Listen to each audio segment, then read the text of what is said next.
sunny. Thank you for the sunshine bouquet. We hope you enjoyed your lunch, and if you're still enjoying it, please continue to do so as we move forward with the program. We have another dignitary who joined us today. Welcome Governor Brad Henry to our celebration of achievers.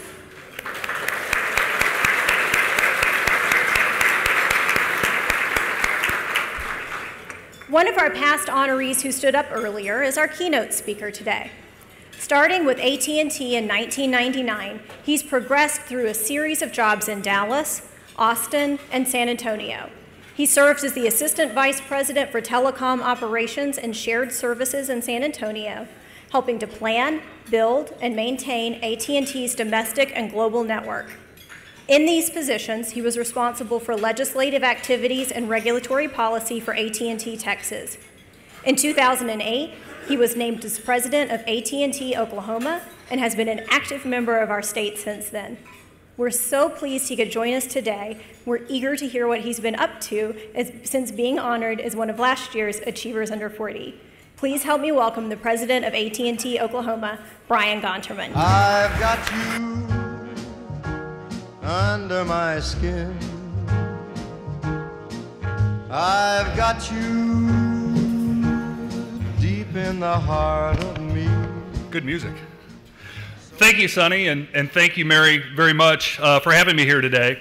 I guess I should have paid better attention at last year's program when you said that you were going to ask one of us to come back and be the keynote speaker.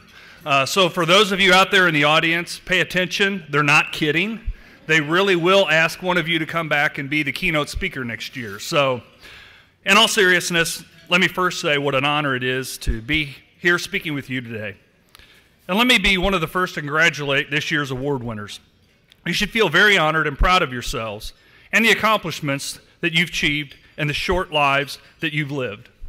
Now, I can say the short lives that you've lived because recently I've experienced a biological transformation that has now made me ineligible to be considered any under 40 awards programs. But I do feel more strident than ever in saying that those of us 40 and under have in fact lived short lives. You're being recognized by the state's leading business publication. Since 1903, the Journal Record Publishing Company has been a multifaceted media company that specializes in business, legislative, and legal-related information services. So these people know what they are talking about. Now, under the guise of full disclosure, I have to confess that I've not done a lot of these types of speeches. Talked to large groups about my business, industry trends, the impacts of state and national policy on capital markets, sure. But speaking to a group of recognized leaders such as this, not so much. As that is the case, once I found that I was going to have this opportunity, I thought it prudent to seek some advice in addressing such a prestigious crowd. I like to think of church as an honorable crowd, and my priest is a pretty good public speaker, so I asked him for advice. And he told me that it probably doesn't matter what I say, because just like his sermons, no one listens anyway. He did say that people remember really bad speakers that mess up, so that's not giving me a lot of insight and made me feel very comforting. So then I reached out to another well-known speaker who's actually a public figure here in Oklahoma. I won't tell you who that person is because once you hear their advice, well, you'll understand why I'm going to keep them anonymous. But he told me that I should feel honored to address such a crowd as this and be a speaker at an event like this. But that being a speaker at an event like this is kind of like being a corpse at a funeral. You're kind of a central part of the program, but no one really expects you to say much. So with that great advice, let's get started. I'm not going to give a speech about leadership per se, because each and every one of you here today are being honored because you have been successful, in many cases, as a leader within your business or industry or occupation. You know, and to subscribe to philosophies such as management is doing the right things, leadership is doing things right. And while all may understand and apply similar principles to our professional life, I want to talk about leadership in a broader sense and challenge each and every one of you here today by suggesting that there is something larger and more that we should demand from ourselves and one another. Let me explain. How many of you, like me, graduated from school, got our first job, and thought, I'm going to work my butt off, I'm going to climb through the ranks of this company or industry, and one day I'm going to be the president or an officer or a shareholder? Many of us thought that these types of professional achievements equaled success, at least in our professional lives. And don't get me wrong, continuing to achieve professionally and advancing is a good thing. But let me assure you, it is not everything. See, shortly into my professional career, I thought the key to happiness and success was completely tied to my professional career and the aspects of my life. But along life's journey, I found something out. There are multiple aspects in each of our lives that have to be in balance in order to truly find happiness and success. For me personally, that was 4 things. 1, my physical well-being. 2, my professional well-being. 3, my personal well-being. And 4, my spiritual well-being. And while there may be different aspects for your life that you focus on or prioritize, I'm sure that many of you have experienced the same realization. And for those of you that haven't, I assure you that you will. However, what's funny is over the last several years, I've really begun to notice that there's something else. Something that's kind of like an overarching framework or structure that holds these various aspects of my life in balance. And that overarching framework is social responsibility. And that is what I challenge you to not only to accept, but to embrace. The sense that we have an obligation to society to give back and help move it forward. It's our time, it's our turn. That is the challenge that I present to each of you today. When I moved to Oklahoma, not quite 4 years ago, what I heard from so many people was about how so many of our young people could not wait to get out of Oklahoma. How many either left for college and didn't come back, or went to college here and couldn't wait to leave for Dallas or Chicago, LA, New York. In fact, I got a good laugh out of David Holt's comments at this event when he was given the keynote last year, when he said about 20 years ago there probably weren't even 40 people under 40 for consideration of this award. But we've seen a dramatic shift, not only over the last decade, but even more so in recent years. Oklahoma as a state and our metropolitan areas are experiencing tremendous economic growth and prosperity. And for any non-believers out there, try some of these numbers on for size. Employment. As of April 2012, Oklahoma's adjusted unemployment rate was 5%. That ranks us 5th nationally. Of note, Texas, at 6.9%, ranks 20th. Over the past 12 months, Oklahoma's payroll employment has grown by 38,500 jobs, which ranks 2nd in the nation, trailing only North Dakota. And we all know why North Dakota is experiencing such prosperity. It's because of Oklahoma-based Continental Resources that's doing work in the Bakken Shale. Personal income. Oklahoma's total personal income grew by 6.2% from 2010 to 2011, ranking it 4th nationally. And that 6.2% increase equals an additional $8.27 billion in income. Population migration. In 2010, Oklahoma's net migration was an addition of 15,895 residents from other U.S. states. And for the first time in history, Oklahoma experienced a net gain in residents from Texas. In fact, the most new residents coming to Oklahoma were actually from Texas, with a net inflow of 5,269 people. If you take a look at some of the rankings that we've seen, Oklahoma as a state ranks number 3 for cost of living, according to CNBC America's Top States for Business. Number 4 by business facilities and quality of life. If you look at our metropolitan communities, Tulsa ranks 2nd by Fiscal Times as the 10 best cities for young people to find jobs.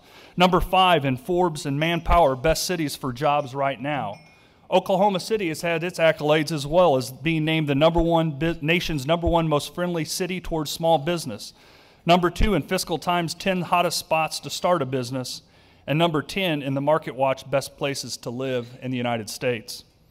Why would anyone ever want to leave here? These are truly great times to be an Oklahoman. But it is up to us to keep this momentum going and to take it to the next level. Status quo cannot be an option. As such, I want to provide a little bit more detail along with some catchy phrases or one-liners that will hopefully you remember my challenge and act on it. Remember, it's our time, it's our turn. So number one, you've got to do something to be something. Regardless of how smart, intellectual, athletic, energetic, articulate, creative, or politically savvy any of us are, we did not get to where we are today alone. The success and achievements we have had the opportunity to experience and the recognition that is being provided here today is not the work of any one of us as an individual. Every one of us has had someone, and in most cases it was numerous people, that had a dramatic and lasting impact on our lives. People who served as a mentor or an influencer, whether in the professional, personal, physical, spiritual, or any other aspect of our lives, who helped us to get to where we are today. We owe a debt to them.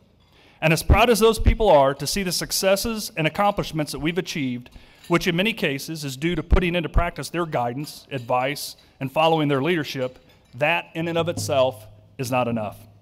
We have a responsibility, a social responsibility, if you will, to provide for others as our mentors and influencers provided for us. In many cases, up to this point of our lives, our focus has been on ourselves and our families, which is great. And we need to continue to focus on these important aspects. But we also have an obligation to see the bigger picture and recognize our part in helping our communities, our state, our nation, and society in general continue to move forward and progress. So if you're waiting for a wake-up call, then ring, ring, here it is. You are now that person, that mentor, that influencer that helped you, and it's your turn to do the same. Now, many of you may be sitting there thinking, no one's going to listen to me or what I have to say, or I'm not experienced enough, or that's for older people with more knowledge and wisdom. Well, guess what? You're wrong. Remember, it's our time, it's our turn. And you know how I know that? Because you're here today being recognized, and that doesn't happen by accident. Each and every one of you have achieved and experienced success, and it's now your responsibility to act. Number two, take a stand. All you'll find in the middle of the road are yellow stripes and dead armadillos. For many of us, our environment or world growing up, that ecosystem, if you will, where we lived our lives and how we interpreted the world around us was really limited to how far we could ride our bicycles.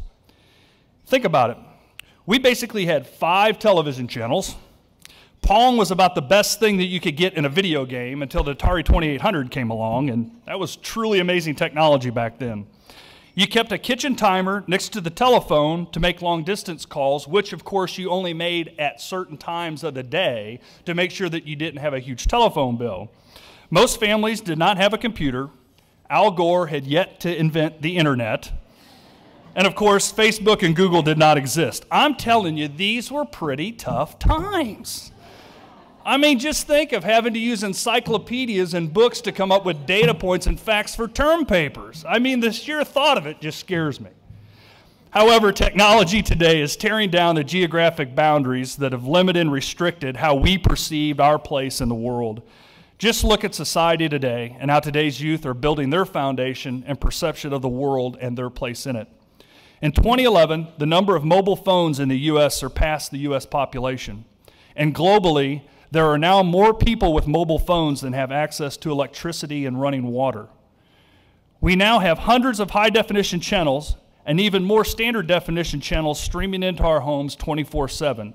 And that doesn't include access to video through the internet, which is growing exponentially. In fact, half of all of the traffic on AT&T's global network consists of 2 entities, YouTube and Netflix, neither of which existed a decade ago. Anymore, you don't think twice about pulling out our cell phones and calling anyone in the country, or in that case, anywhere in the world at any time. And that, of course, is assuming that we actually call them and don't send them a text message, which we are doing a lot. Last year, there were 8 trillion text messages sent. That equates to more than 15 million text messages being sent every minute of every day. The internet has now become the mobile internet with access to information 24/7 and practically any location on the planet. and social networks like Facebook, which we heard earlier, Achievers Under 40 has a page, has now over 900 million subscribers. And if it were a country, it'd be the third largest in the world. So what's the point I'm trying to make? We are truly a global society competing in a global marketplace. We are no longer just competing with other businesses within our town or other towns within our state or states within the U.S., but we are truly competing against other countries throughout the world. And we're not just competing for jobs. We're competing for capital, both human and monetary. Why is that important? Because capital equals jobs and jobs equals prosperity. Our ability to continue to build on the professional successes we've experienced, as well as capitalizing and expanding on the growth and the economic prosperity that our communities and state are experiencing, requires us to recognize that we are a global society, and as such, we must be tolerant. Too often, the coverage by national media outlets make Oklahoma out to be closed-minded. We are often portrayed as a society that if you don't look, act, and think like us, then you're not welcome. Those of us that call Oklahoma home know that this is not the case. But think of the impact that that misperception or coverage is having on those that don't know us. Those companies out there thinking about moving jobs to our states, or those potential employees and their families determining whether or not to follow their jobs here. The graduates that we will desperately need to recruit to fill the jobs that businesses currently located here need to expand. It's up to us. Remember, it's our time, it's our turn to become engaged, to make others aware of what Oklahoma is really about and truly believes, and spread the word about the great quality of life we have in our state, and have the courage to stand up against the nonsense that allows these misperceptions to be portrayed and manipulated by others. Number 3, the price of greatness is responsibility. We all recognize the responsibility we have to our employers, to our families, to ourselves, but as I previously mentioned, we have a responsibility to society, and that responsibility is civic engagement.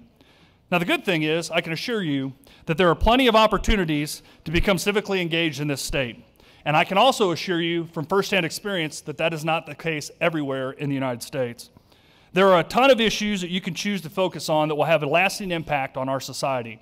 So whether it's involvement with the Chamber or Rotary, United Way, arts councils, helping children, helping physically challenged, any cause, pick something that appeals to you and make a difference.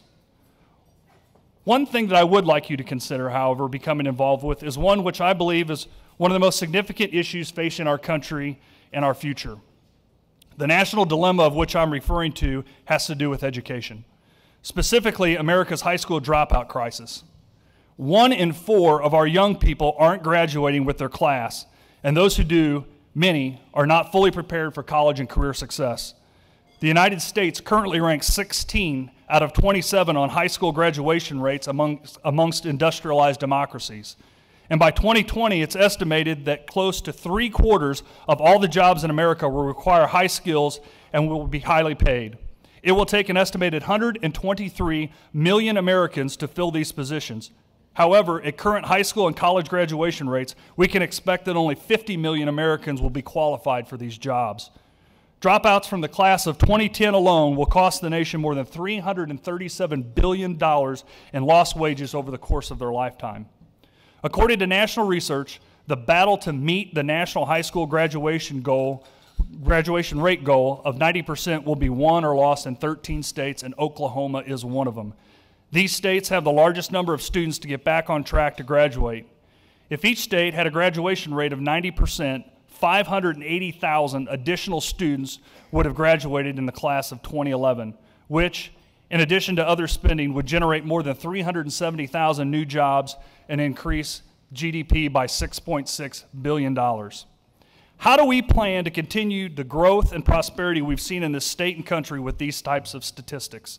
This is a real epidemic, and one that we, as future leaders, need to engage and help fix. You don't have to be a high school teacher or a guidance counselor to help. You don't have to be an app or software developer that creates the latest educational software or mobile app for students, but you have to engage.